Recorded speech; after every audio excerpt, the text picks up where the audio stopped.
Bonsoir et bienvenue dans cette nouvelle édition de ce mercredi 28 mars, dont tels sont les principaux titres. Réunion de haut niveau sur le transport au palais présidentiel.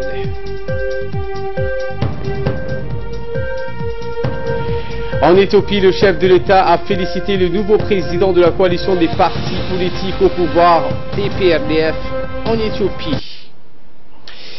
Mais avant de développer ces titres, le chef de l'État Ismaël Omar Guelleh a félicité aujourd'hui, dans le cadre d'une communication téléphonique, M. Abiy Ali, le nouveau président du Front démocratique révolutionnaire des peuples éthiopiens, l'EPRDF, la coalition des partis politiques au pouvoir en Éthiopie. Dans cet échange téléphonique, le président Guelleh a souhaité succès et réussite à Abiy Ahmed Ali dans la conduite de la principale coalition politique éthiopienne. Nul doute que votre importante expérience professionnelle et votre aptitude à servir de passerelle entre les différentes composantes culturelles et religieuses de votre pays vous seront de précieux concours dans vos nouvelles fonctions de responsable en chef de la plus grande alliance politique de la République fédérale et démocratique d'Éthiopie, a dit le chef de l'État djiboutien au nouveau président de l'EPRDF. La République de Djibouti, partenaire majeur de votre pays, voit votre élection à la tête du principal mouvement politique éthiopien comme un gage efficient et une garantie suprême à la poursuite des partenariats stratégiques et gagnant-gagnant que les deux pays entretiennent dans tous les domaines du développement, a affirmé le chef de l'État Ismaël Omar Guelleh au nouveau président de l'EPRDF, Abiy Ali Ahmed. Le président de la République poursuit les réunions entamées de travail avec les ministres et les principaux collaborateurs. Le chef de l'État, Ismaël Omar Guelleh, a dirigé cet après-midi une nouvelle édition de la série importante de travail de haut niveau engagée 2 jours auparavant avec des poules de ministres accompagnés à chaque fois de leurs principaux collaborateurs. La série d'intenses audiences de travail diligentées ces jours-ci par le chef de l'État participe d'une volonté plus raffermie de l'État qui entend assigner les principaux acteurs de notre vie publique à un plus grand devoir des résultats dans leurs missions respectives. Il s'agit non pas de procéder à de recadrage stratégique dans le choix des politiques et des programmes arrêtés par le gouvernement sous l'égide du chef de l'État Ismaël Omar Guelleh. Ces réunions partent du principe que notre pays dispose déjà des plans nécessaires à son décollage économique et social, source d'épanouissement pour tous nos concitoyens. Eh bien, le Premier ministre Abdelkader Kamil Mohamed était présent à cette réunion. Le chef de l'État a dans son discours indiqué que le renforcement de la sécurité routière a également fait l'objet d'un vaste volet de discussion dans cette réunion.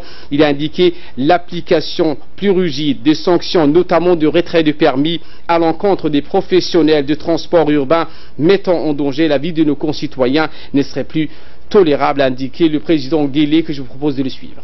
Aujourd'hui, nous allons parler de la ville. Nous sommes un pays de 23 000 km² et nous avons une seule ville. La situation de cette ville ne me plaît pas du tout.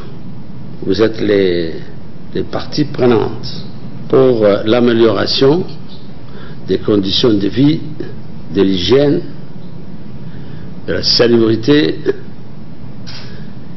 de vivre ensemble dans la légalité et la coexistence. Lorsque nous sommes en brousse, la ville n'a pas de barrière, tandis qu'en ville, vous partagez la rue, vous partagez l'eau, vous partagez l'électricité, vous partagez le réseau, vous partagez l'assainissement, et il faut qu'il y ait un mode de vie tout à fait différent, où la collégialité et la vie ensemble sont absolument indispensables.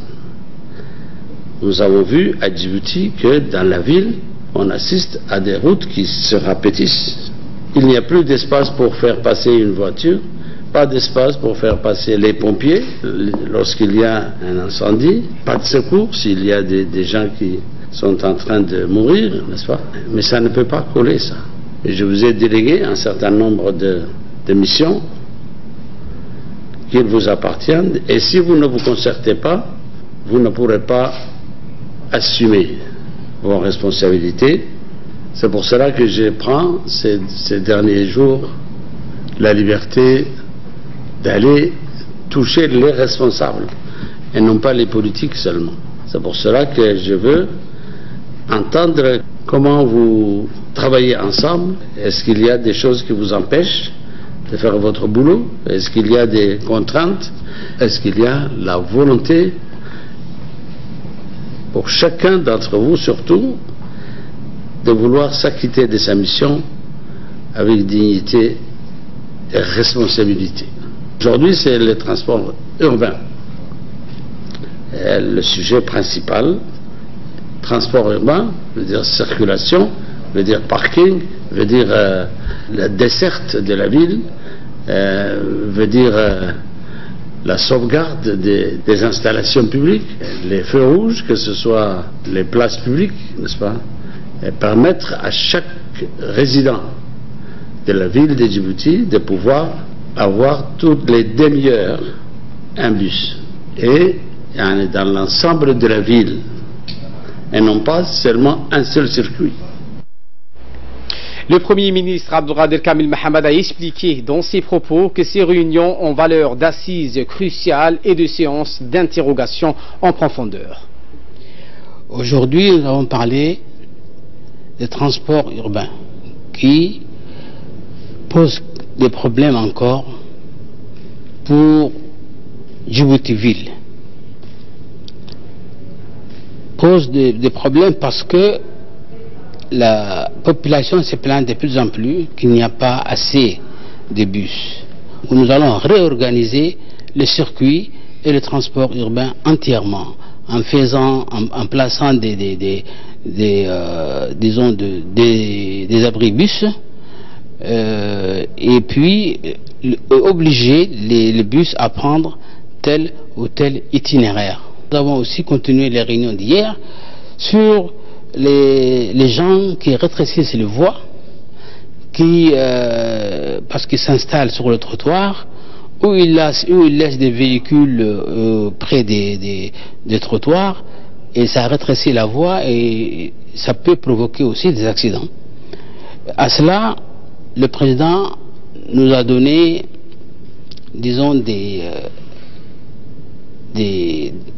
une fermeté surtout sur la réglementation en vigueur. Le président nous a donné surtout des directives pour nous dire qu'il faudra empêcher cela. Pour notre part, nous allons veiller à ce que ce travail soit fait réellement sur le terrain avec les gens qui sont concernés. Le ministre de l'Équipement et des Transports a quant à lui indiqué que son département compte mettre en place, aux fins d'une plus grande desserte de tous les quartiers de la ville de Djibouti, des emblèmes d'identification pour itinéraire du bus. Nous allons mettre en place des comités nationaux de transport urbain, réactiver ce comité. Nous allons apporter des solutions pour sortir, n'est-ce pas, et mettre toutes les conditions nécessaires pour sortir les pays de problèmes de transport en commun. Donc nous avons bientôt lancé des licences professionnelles pour les transporteurs urbains. Et ces licences seront attribuées à tous les chauffeurs et propriétaires surtout de taxis et de bus qui auront le droit d'exercer ces métiers. Nous allons aussi mettre en place, Inch'Allah, des licences professionnelles pour les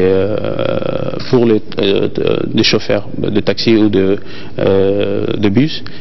Aujourd'hui, nous voyons que toute personne qui a un permis de conduire B peut exercer le métier alors qu'il n'est pas habilité à exercer ces métiers.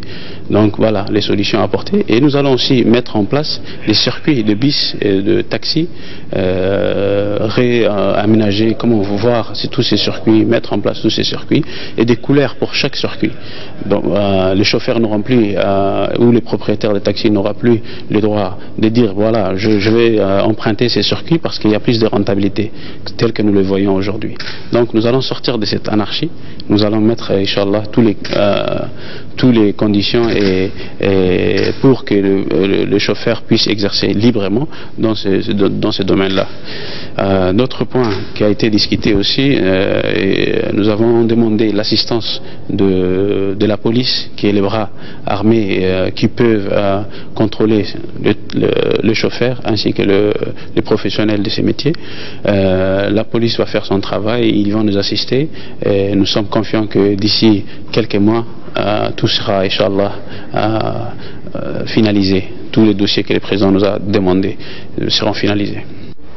Voilà pour ce chapitre des réunions entamées par le chef de l'État avec les ministres et leurs principaux collaborateurs. Autre actualité de ce 22h, un séminaire d'information, d'échange et de réflexion destiné aux nouveaux élus de l'Union pour la majorité présidentielle s'est ouvert ce matin au Senior Center d'Arta. Il s'agit d'un conclave de 2 jours qui a réuni l'ensemble des parlementaires issus de l'UMP, grand vainqueur des dernières élections législatives, ainsi que 57 parlementaires de l'UMP se sont retrouvés au Signol, donc pour parler des prérogatives de l'Union pour la majorité présidentielle. C'est un cadre très agréable que le Premier ministre, le président de l'UMP, Abdelkader Kamil Mohamed, a ouvert les travaux de ce séminaire de 2 jours en présence de tous les grands ténors de l'UMP.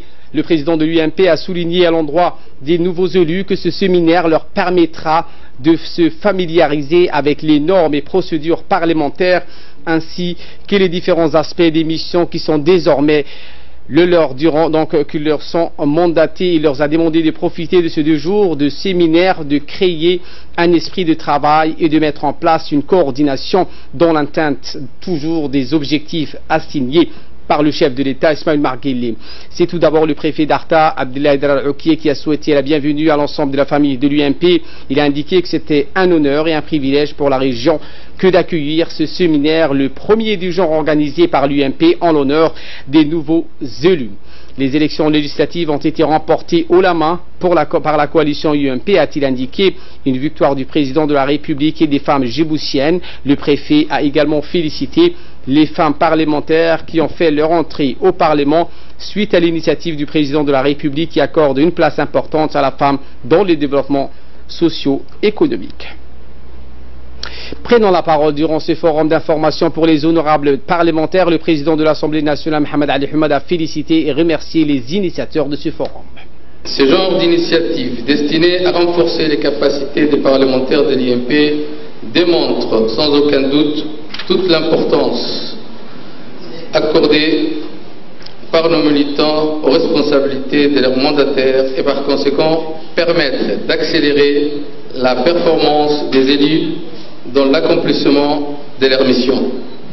Ceci dit, il convient de soulever une problématique qui est assez souvent d'actualité, surtout pour les élus d'un parti politique. En effet, au-delà des engagements partisans, ne convient-il pas d'éclairer et ensuite d'exploiter au mieux la relation existante entre le parlementaire et son parti politique, ipso facto entre le parti et sa base?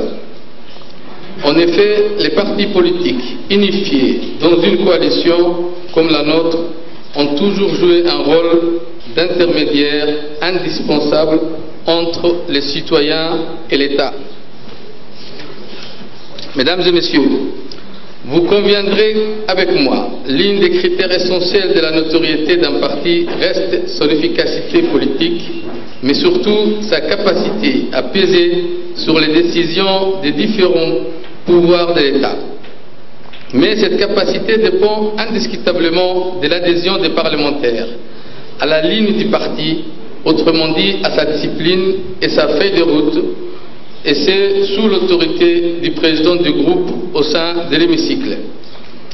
Personne n'est sans savoir que ces dernières années, la coalition de l'IMP a réalisé des progrès notables dans l'amélioration et le fonctionnement de notre machine politique. Mais beaucoup reste à faire. Nous devons créer davantage des liens avec la base, se rapprocher de nos électeurs et être en permanence à leur écoute. La coordination par intermittence ou en marche forcée entre les différentes instances de la coalition au sein même d'un seul parti, entre les élites, pour ne citer que cela, ralentit le développement de nos formations. Aux dignes représentants du peuple, je vous demande avec respect de vous impliquer avec intensité dans la vie des partis, d'assurer auprès de vos concitoyens la visibilité des réalisations de la majorité présidentielle. Dans son allocution prononcée à cette occasion, le Premier ministre et président de l'Union pour la majorité présidentielle, Abdelkader Kamel Mohamed, a félicité les nouveaux élus pour leur écrasante victoire durant les dernières élections législatives. Il leur a souhaité la bienvenue dans la grande famille de l'UMP. Après la victoire de notre famille politique au scrutin législatif du 23 février dernier, c'est avec un plaisir particulier que nous avons l'honneur d'accueillir les parlementaires de la majorité dans cette magnifique enceinte dédiée à la formation professionnelle. L'objectif de ce séminaire est double. Il vise d'une part à vous permettre de vous familiariser avec l'environnement institutionnel de l'État, les règles de la procédure parlementaire, ainsi que bien d'autres aspects de la mission que vous aurez à mener dans les 5 prochaines années. Il ne s'agit pas de vous livrer ici des cours magistraux de droit constitutionnel ou des procédures parlementaires, mais plutôt de susciter à la suite des intervenants, des différents experts, une discussion, un échange d'expériences entre les députés de la majorité. En d'autres termes, les 2 journées de ce séminaire sont destinées à créer l'esprit d'équipe et une atmosphère propice pour le travail collaboratif indispensable pour la mise en œuvre de notre programme politique et l'atteinte des objectifs que nous a assignés le chef de l'État. Honorables députés, je vous rappelle que votre élection sous la bannière de la majorité présidentielle implique des responsabilités sans faille. L'élection ne doit pas être perçue comme un accomplissement ou une fin en soi. C'est même tout l'inverse. C'est le commencement de la noble mission que le parti et la population ont bien voulu vous confier. Pour finir, je remercie le comité d'organisation pour tous les efforts menés pour la tenue de cet événement et vous souhaite à toutes et à tous un bon séminaire. Santé à présent, après de celle de Warabalei et de PK12, le ministre de la Santé, Dr Jama El-Maouki, a procédé aujourd'hui à l'inauguration d'une 3e polyclinique dénommée Mohamed Makki Ibrahim, qui se trouve à Anguilla.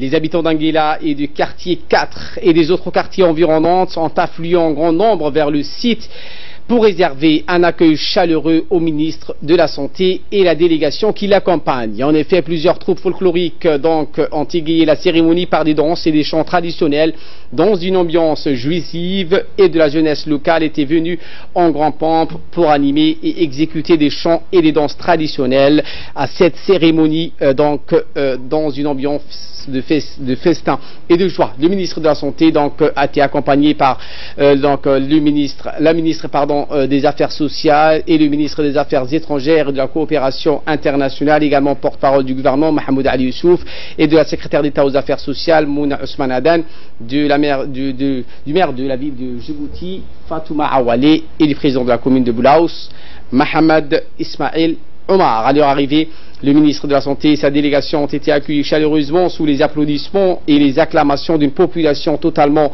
séduite par l'appellation de cette polyclinique baptisée au nom du feu Mohamed Makki Ibrahim, dont elle garde toujours en mémoire. À noter aussi la présence du secrétaire général par intérim, Dr Salah Banoïta. D'autres cadres du département de la santé ont assisté également à cette cérémonie inaugurale de cette nouvelle structure sanitaire. Après le traditionnel bain de foule, le ministre et ses invités n'ont pas boudé le plaisir du traditionnel bain avant de couper officiellement le ruban symbolique de cette ouverture.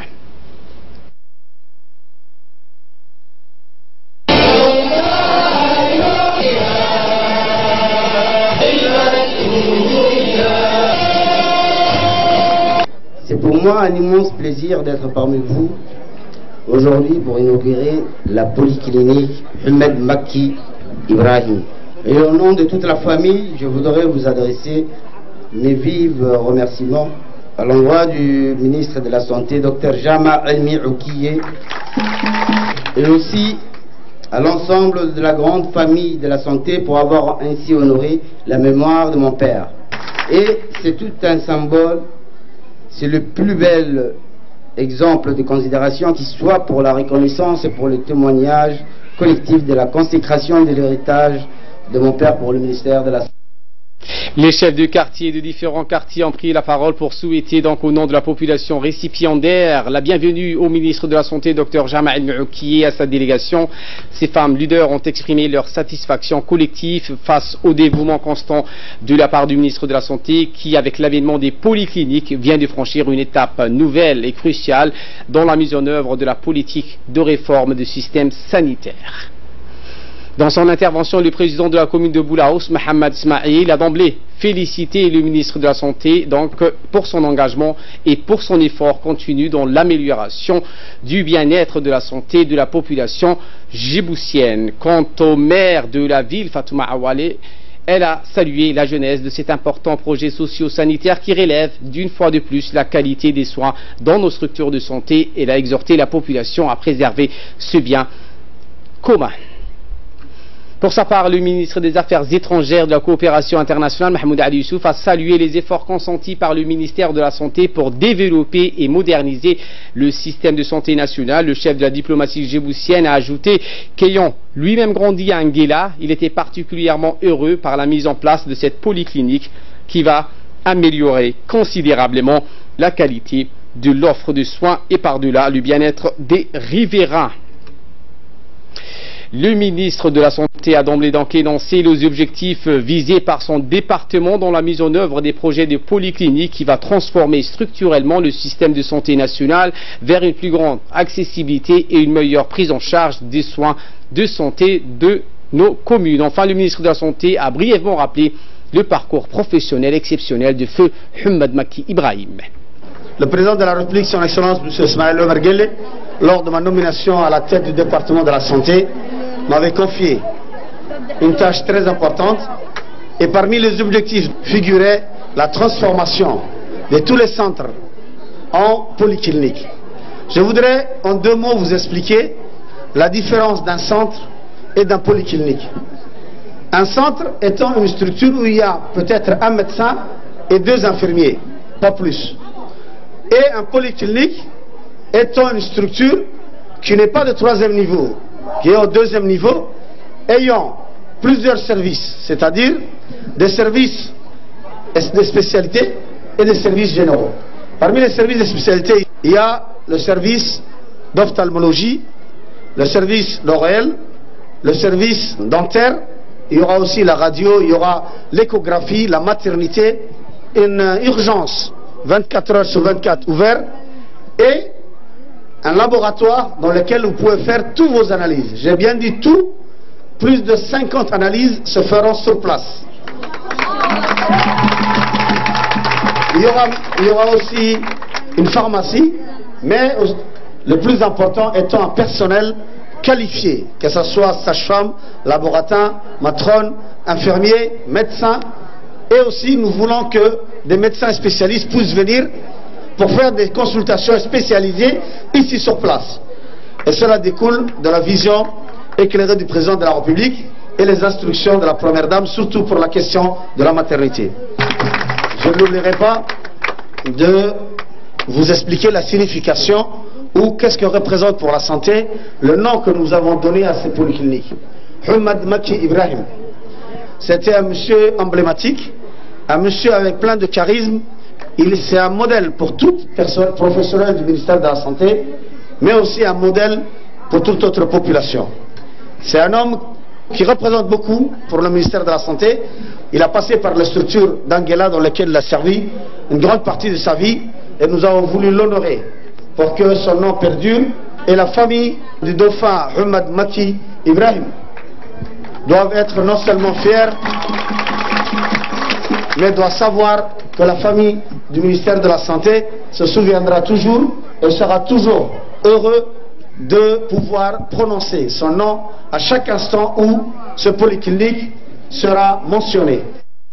Sans transition sur ces sujets, donc le ministre de la Santé et ses invités ont procédé à une visite guidée de cette nouvelle polyclinique Houmed Makki Ibrahim qui dispose en son sein des nouvelles prestations spécialisées telles que l'ophtalmologie, la stomatologie, la maternité avec une salle d'accouchement, le service d'urgence qui sera opérationnel 24 heures sur 24, l'ORL et la radiologie. Avec l'avènement de cette polyclinique, le nombre de personnel est multiplié par 3 et cette nouvelle structure accueillera des personnels hautement qualifiés et des médecins spécialistes qui ont à leur disposition un plateau technique à la pointe de la technologie pour ce qui concerne la radiographie et l'échographie. Ainsi, la mise en place de ces polycliniques répond aux exigences de rapprochement et de facilitation d'accès aux prestations spécialisées qui soient au plus près de la population et ce, à travers le renforcement de la qualité de l'offre de soins, l'élargissement et la généralisation de la couverture de santé universelle et la contribution à la réduction des coûts de soins de santé spécialisés. Ces polycliniques constituent donc un niveau intermédiaire dans la pyramide sanitaire en proposer des nouvelles gammes de services de soins spécialisés en milieu urbain et périurbain afin de permettre ainsi de désengorger et supprimer les goulots d'étranglement au niveau des hôpitaux de référence tels que l'hôpital Pelletier et l'hôpital Cheikhou.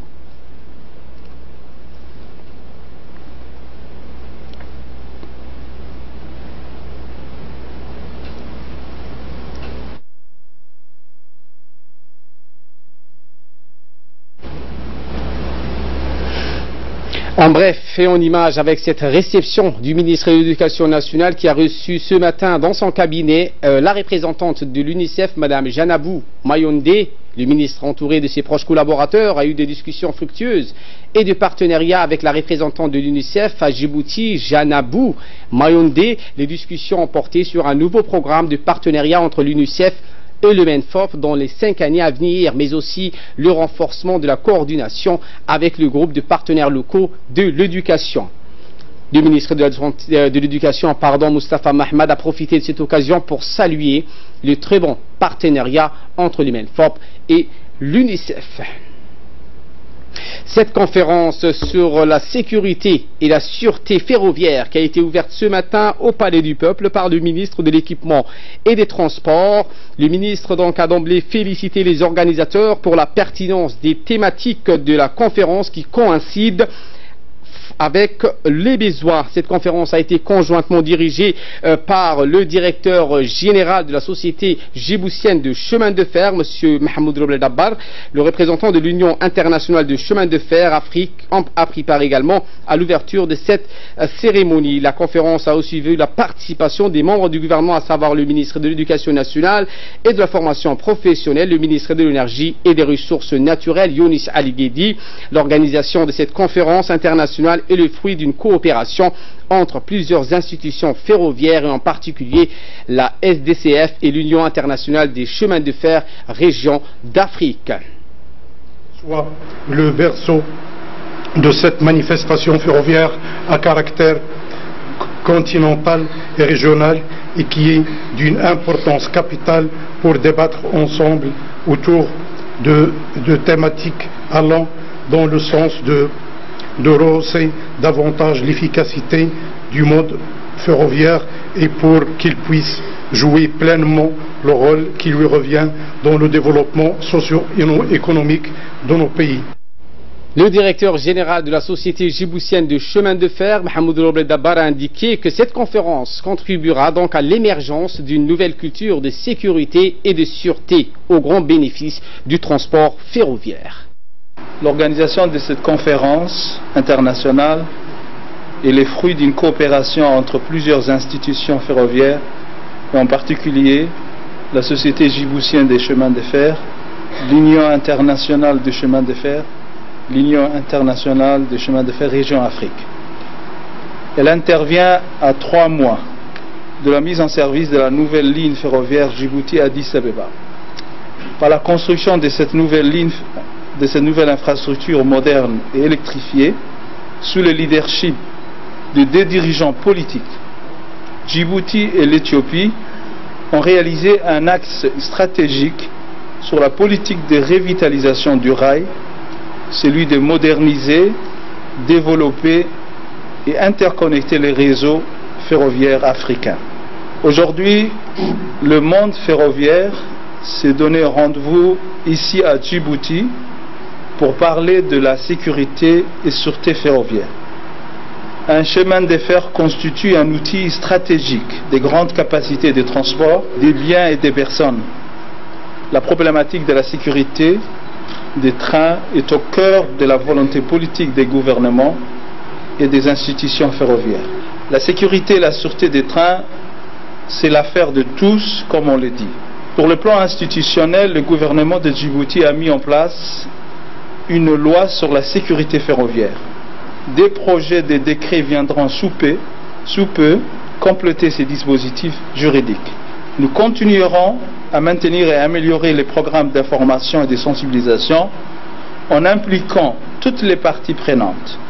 Aussi, nous resterons attentifs et réceptifs aux expériences des autres, aux avis des experts, aux contributions de chacune et de chacun sur cette thématique fondamentale, si sensible pour toute infrastructure et en particulier celle des transports ferroviaires.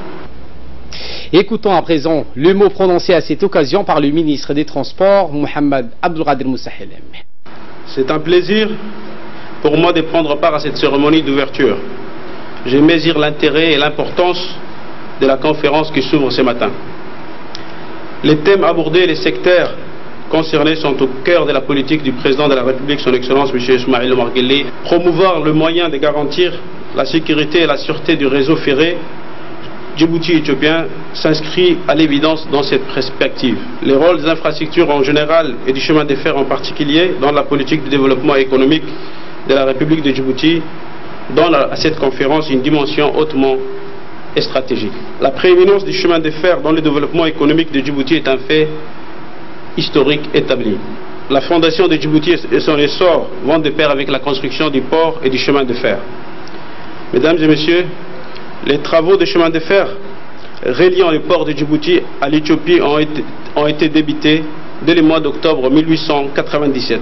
La construction de la ligne de 788 km a pris fin en 1917, il est vrai après moult péripéties. Le développement économique et commercial de deux pays ont connu une longue période de progrès grâce à cette première ligne du chemin de fer. Mesdames et messieurs, la vision fondatrice du partenariat entre les deux pays n'a rien perdu de sa pertinence et de son actualité, malgré les profondes mutations et les contextes régionaux et internationaux. Grâce au leadership de son Excellence M. Ismaël Omar Guelleh et de son homologue fait Premier ministre Meles Zenawi, elle a connu une nouvelle impulsion. La nouvelle ligne de chemin de fer entrée en activité il y a quelques mois, pour ne citer qu'un exemple, est le fruit de cette stratégie. Une stratégie de développement qui associe un partenaire décisif, incontournable de la République populaire de Chine. La densité des infrastructures portières et aéroportières, ainsi que l'émergence d'un tissu industriel sont indissociables, tributaires de la fiabilité et de la performance du chemin de fer. Et de là, nous passons à l'actualité régionale et internationale. En Égypte, ce mercredi marque le 3e et dernier jour de l'élection présidentielle, n'est-ce pas Samata? Effectivement, Ali. Les Égyptiens ont commencé à voter hier dans le cadre de la présidentielle qui s'étale sur 3 jours. Jusqu'à aujourd'hui, selon la législation. Le président est élu pour 4 ans par un vote à bulletin secret et au suffrage direct. Il ne peut être réélu qu'une seule fois. Sur les 92 millions d'habitants, seuls 59 ayant le droit de vote sont appelés aux urnes. Le président sortant, Abdel Fattah al-Sisi, se présente pour un second mandat face à Mustafa Moussa, chef du parti El-Had. L'on peut dire Ali Abdel Fattah al-Sisi, 63 ans, est un ex-ministre de la Défense. Il a été élu président du pays en 2014, après le coup de force militaire qui a renversé le président élu Mohamed Morsi en juillet 2013. À la veille des élections, le président a présenté un compte rendu de ses activités durant ses premiers mandats. Il a évoqué la construction intensive des logements, des routes, des centrales électriques, les travaux d'une nouvelle capitale, l'aménagement du canal de Suez et le renforcement de la capacité défensive des pays grâce à l'achat des matériels militaires modernes. Et concernant la zone de libre-échange africaine continentale, la ZLECA, l'ancien président du Nigeria, Olusegun Obasanjo, regrette la non-adhésion du Nigeria. Effectivement, l'ancien président nigérien considère que l'accord est un fait historique, estimant qu'il ne peut être comparé à l'accord qui a vu la création de l'Organisation de l'Unité africaine, autrement dit l'OUA, en 1963, et celui de l'Union africaine, l'UA, en 2001. Il a toutefois assuré Ali que le Nigeria avait été un des principaux négociateurs de l'accord, soulignant qu'il avait trouvé décevant que son pays ne le signe pas. Il espère que le Nigeria signera bientôt. On peut dire que le président Zimbabwe a pour sa part rappelé que son pays faisait partie des signataires, estimant qu'il a passé d'un nationalisme politique radical, panafricanisme, un nationalisme économique africain qui allait permettre aux économies africaines de se parler et de se développer. 44 pays africains ont signé le 21 mars à Kigali l'accord créant une zone de libre-échange perçue comme essentielle au développement économique de l'Afrique. Le Nigeria, l'une des premières économies du continent, est le principal pays à s'être abstenu. Le président nigérien Muhammadu Buhari Ali avait décidé de ne pas faire le déplacement à Kigali, ce que l'accord suscite une certaine opposition. Le président nigérien Mahamadou Youssoufou s'est rendu à Abuja le soir du 21 pour tenter un petit peu de signature au président de Buhari. Par les autres non-signataires dont la liste n'exacte même pas, elle est communiquée, on trouve notamment l'Érythrée, le Burundi, la Namibie et enfin la Sierra Leone. Certains pays très protectionnistes comme l'Algérie ont en revanche opposé leur signature. Et nous terminons avec cette extrême tension dans le sud du Brésil où l'ex-président Lula da Silva poursuit sa campagne. Effectivement, des autocars de sa caravane électorale ont été visés à part des tirs hier soir après de la ville de Curitiba. Les policiers ont répété 3 impacts de balles sur 2 bus, l'un transportait des journalistes et l'autre des invités. Il n'y a pas eu de blessés, mais la présidente du Parti des travailleurs évoque une tentative d'homicide. Chef de l'État, allez, rappelons-le, 2003 à 2011, Luis Ignacio Lula da Silva espère trouver son poste en octobre prochain. L'ancien syndicaliste est certes en tête des sondages, mais il n'est pas certain de pouvoir se présenter puisqu'il a été condamné par la justice pour corruption passive et blanchiment d'argent. Merci Samatar donc. Vous voulez continuer? Mais en fait, c'est que le Dilma Rousseff qui avait suscité à Lula Ali avant d'être destitué en 2016 pour maquillage des comptes publics a exprimé la crainte d'un bilan bain de sang plutôt pendant la campagne électorale. Merci à vous et merci à vous de nous avoir suivis. Très bonne suite de programme sur Télé Djibouti.